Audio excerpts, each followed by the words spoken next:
Nagsinungaling ako sa'yo eh.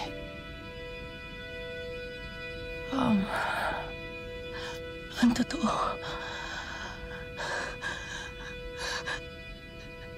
hindi ako okay. Hindi nawala yung pananakit ng ulo ko.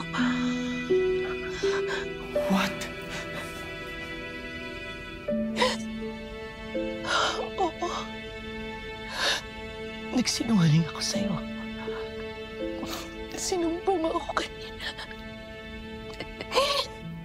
Ang lala.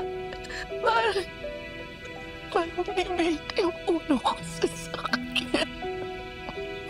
That's it, Felma. Magpapacheck up na tayo. Ay, sana gusto kong pakiusap sa'yo.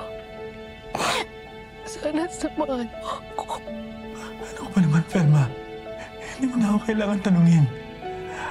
Sabihin mo lang, aalis na tayo. I'll just be around.